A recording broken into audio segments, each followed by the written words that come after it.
하나님의 오묘, 구원의 신비.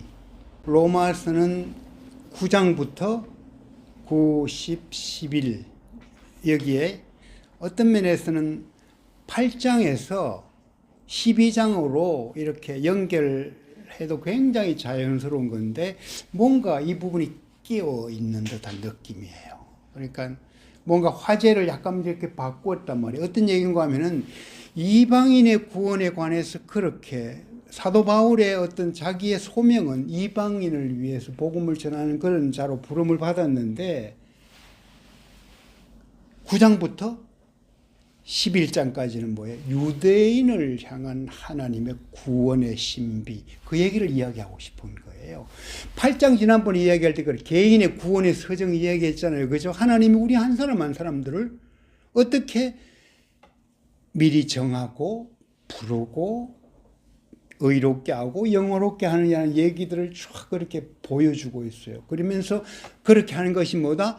하나님의 은혜로 하는 것이다. 율법을 지킴으로써가 아니다. 이런 얘기를 계속 이렇게 했단 말이에요. 그죠? 그래서 그 감동이 8장에서 터져 나와요. 아무 어떤 것이라도 끊을 수 없는 사랑으로 그렇게 결론을 냈는데 9장부터 무슨 얘기를 하는가 하면 유대인 얘기를 해. 사도 바울 본인부터가 유대인이잖아. 그죠? 베냐민 지파란 말이야. 그지? 근데 자기 동족을 향한 마음들이 그 피에 관한 얘기들을 이렇게 말을 이렇게 꺼내요. 이게 굉장히 중요한 게 뭔가 하면은 하나님은 유대민족만의 하나님이 아니라는 것을 바울이 강조를 했고 동시에 그럼 이방인들 입장에서 뭐다? 아니야. 너희들만을 위한 게 아니고 유대인을 포함한 온 인류를 위한 하나님의 사랑, 온 민족을 구원하기 위한 하나님의 마음, 이걸 이렇게 같이 담아놓은 거예요. 개인적으로 우리는 와, 하나님은 참 오묘한 분이다. 그죠? 하나님은 참 놀랍도록 우리가 표현할 수 없을 정도로 신비한 그런 분이다. 이런 얘기를 우리가 한단 말이야. 그죠? 밤하늘의 별을 보고 하나님이 어떻게 저렇게 만들었지? 자연의 꽃을 보고 그런 말이 터져 나와요. 그런데 하나님의 오묘의 절정은 어디에 있는가 하면요.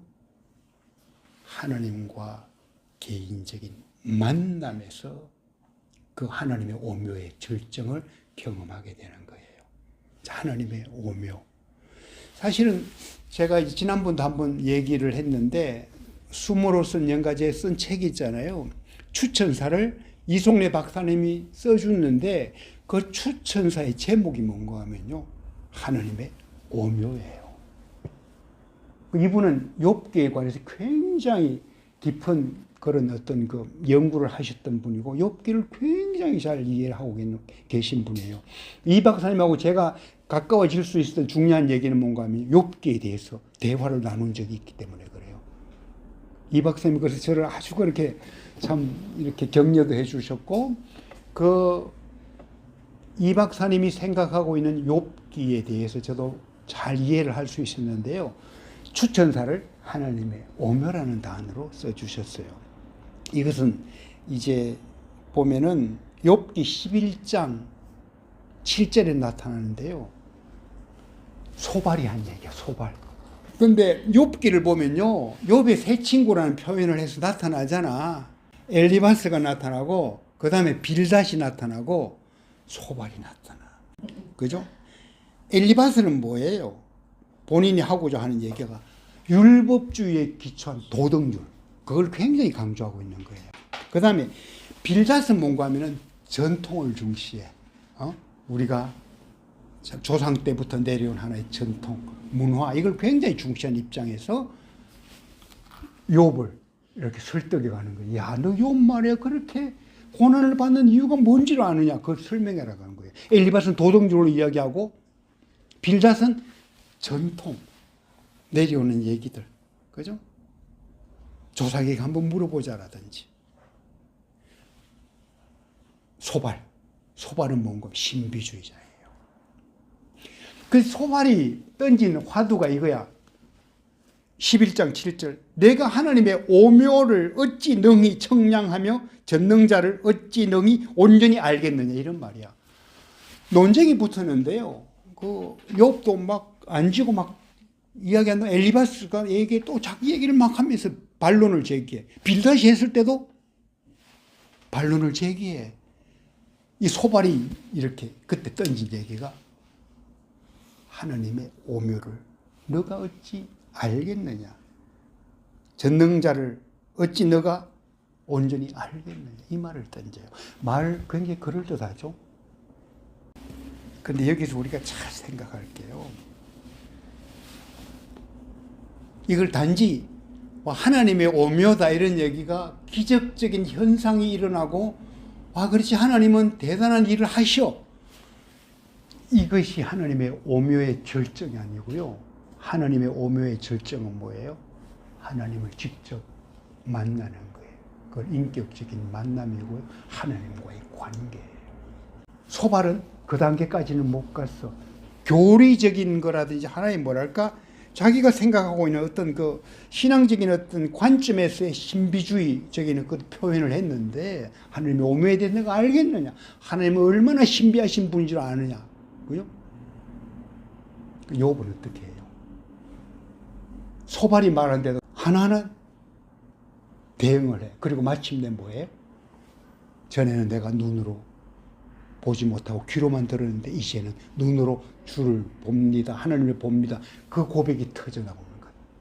그게 하나님의 오묘 중에요. 최고의 오묘예요. 하나님의 오묘의 극치는 뭐다? 구원의 신비예요. 하나님이 나를 구원하셨다 이 얘기예요. 이게 이제 오늘 그 로마서 11장 보면 나타나는 게 어떤 얘기죠? 구원의 신비에 관한 얘기들을 풀어가요. 어떤 신비죠? 이방인을 하나님이 사랑하셨다는 거 대단한 얘기거든요. 이방인을 구원하셨다. 특히 아브라함 때부터 내려온 하나의 그죠? 유대인들의 사고에서는 대단한 얘기잖아요. 그런데 다시 뭐예요? 바울은 유대인도 구원한다 이런 얘기야. 그게 보면은요 29절 보면은 복음의 관점에서 보면 그들은 여러분으로 인해 원수가 된 사람들이지만 잘 보세요. 복음의 관점에서 보면 걔들 원수야. 율법주의자 그지? 원수란 말이야. 그런데 선택의 관점에서 보면 걔들 먼저다 이런 얘기를 하는 거야. 그죠? 아브라함을 택하는 그 얘기를 한다는 얘기죠. 그들은 조상들로 인해 사랑을 받은 사람들입니다. 이 둘을 같이 생각하라 이런 얘기야. 하나님의 부요함, 하나님의 풍성함 이게 뭐죠? 차별이 없다는 얘기가 우리에게나 유대인에게나 같이 일어난다. 그래서 29절에 하나님의 은사와 부르심은 번복될 수 없습니다. 와, 그죠? 이송래 박사님이 하나님의 오묘로 예를 든 게 뭔가 하면요. 다비다 자매의 설교 그걸 하나님의 오묘라고 들었어. 그리고 나를 만난 것, 뜻밖의 나를 만난 것.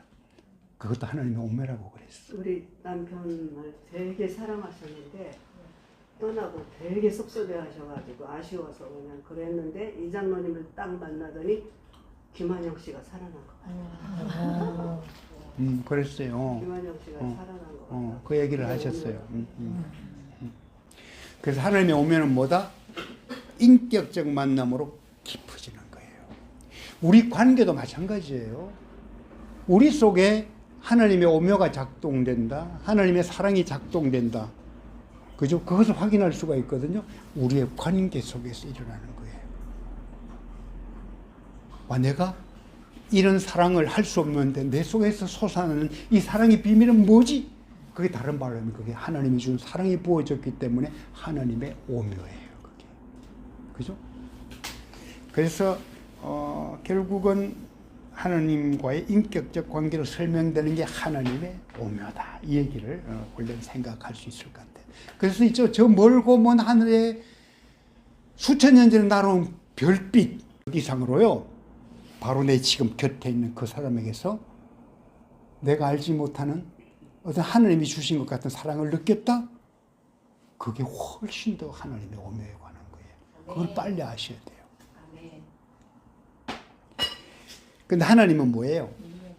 내가 찾아가는 게 아니고 그 하나님의 오묘로 이렇게 다가가는 비밀, 그것은 아이러니컬하게 내가 다가가는 게 아니고요. 그분이 오셔야 된다는 거예요. 그분이 오시는 거예요. 그래서 실제로 욥기 같은 데 보면요. 소발이 그렇게 막 이렇게 욥을 훈계하듯이 말해. 너가 어찌 하나님의 오묘를 능히 청량할 수 있겠느냐? 하나님의 오묘. 너가 그렇게 되는 것에도 보면 하나님의 오묘가 작동한다 이런 얘기를 하는 거예요. 그죠? 하나님 다 할 수 없다고 이야기하는 거예요. 전능하신 하나님이 그렇게 하면 뭐 할 수 없는 거지 뭐 이런 얘기예요. 그냥 받아들이라고 이 말이야. 잘 들어보세요. 누가 고난을 당했어. 그죠? 우리 가운데 이미 경험했단 말이에요. 이 소발 같은 생각이 뭔가 하면요. 와, 하나님은 우리 인생을 향해서 어떤 일을 하시는데 우리가 어떻게 능히 그 뜻을 알겠느냐. 그냥 받아들여. 그게 소발이에요. 욥은 어떻게 해요? 거기서 궁금해지기 시작합니다. 하나님, 왜 나를 이렇게 남편을 데려가셨습니까? 막 이렇게 분노가 일어날 수도 있고, 그죠? 대응하는 거예요. 그게 결국 어떻게 된다? 진짜 하나님의 오묘를 만나게 되는 거예요. 그래서 이 박사님이 얘기한 게요. 김한영 선배님이 떠나고 김혜란 목사를 통해서 설립하게 되고 그 과정이 뭐예요? 하나님의 오묘라는 얘기예요. 왜 이런 일이 일어났습니까를 설명해 주는 거예요. 그 매달렸던 게 뭐죠? 하나님께 매달렸어. 그래. 그 말은 나도 안단 말이야. 하나님의 오묘 진짜 알기가 어려고 아는데 그걸 알고 싶다고 매달린 거예요. 그래서 결국은 욥은 나중에 갑절에 축복받았다고 그랬죠? 끝이 그래 나잖아요. 제가 이 박사님하고 한 얘기가 있어요. 이 뒷부분 갑절에 복 받는 거 참 빠졌으면 저는 욥기가 더 멋있다고 생각하는데요. 내가 그랬어요. 맞대. 맞는데 그걸 뭐라 그런가 하면은 영어로 안티클라이맥스야. 딱 끝나도 내 뒷부분이 있는데 오히려 이건 없는 것이 좋을 것 같기도 하다 생각이 들어. 근데 그 뒤에 얘기는 뭐예요? 갑절에 축복을 다 받네? 이런 거 다 보상받잖아요. 그죠? 왜 보상받는 거로 끝났을까? 차라리 이제는 내가 눈으로 주를 봅니다로 끝났으면 더 멋있을 텐데. 그죠? 보상이가 따르네? 그게 뭔가 하면요. 하나님은 전능하신 분인데요. 당신 생각에 따라서 이렇게 그냥 얼마든지 할 수 있는 그 마음 가진 분이라고. 차라리 없는 게 좋다는 게 멋있을 수는 있는데 이게 있기 때문에 뭐죠? 하나님은 원하시면 얼마든지 우리에게 풍성하게 부어주시는 것으로서 당신의 짠한 마음을 알게 하신다는 거죠. 근데 그 눈으로 주를 봅니다는 그 오묘를 하나님의 오묘를 경험하지 못했다? 뒤에 게 그게 그때부터 뭐예요? 아무런 의미가 없다 이런 얘기예요. 그죠? 그렇게 생각을 할 수 있을 것 같아요. 말씀을 정리할게요. 믿음이란 규칙이나 틀이나 명분이 아니라 인격적 관계에 관한 것. 제가 수도 없이 했던 얘기예요. 특히 하나님의 오묘는 소발의 말대로 막연히 오묘하다는 담론에 관한 것이 아니라 실제로 하나님의 주도하심으로 실현된 오묘한 사건에 관한 거예요. 하나님이 만들어낸 사건. 그죠? 다른 말로 하면은 제가 이 얘기했잖아요. 하나님의 다큐멘터리야. 하나님이 써가는 다큐멘터리야. 다큐야. 그것이 우리 다큐가 기대하는 가치. 뭐죠? 하나님의 오묘를 더 깊이 알아가고 그 오묘의 극치에 뭐다? 구원의 신비가 있다는 것. 그래서 제가 있죠. 로마서에서 진짜 하나님의 오묘가 뭔지 로마서 8장 28절이에요. 하나님을 사랑하는 자, 곧 그 뜻대로 부르심을 입은 자에게는 모든 것이 합력하여 선을 이루느니라. 그죠? 모든 우리의 일상 속에서, 일 속에서 하나님은 선을 이루어 가신다. 그게 하나님의 오묘예요. 하나님을 사랑하는 자, 곧 그 뜻으로 부름을 받은 자를 향한 그죠? 구원의 신비. 그게 어떻게 나타난다? 하나님이 우리 관계된 모든 것들을 그렇게 완전하게 해가신다는 것. 그렇게 정리를 할게요.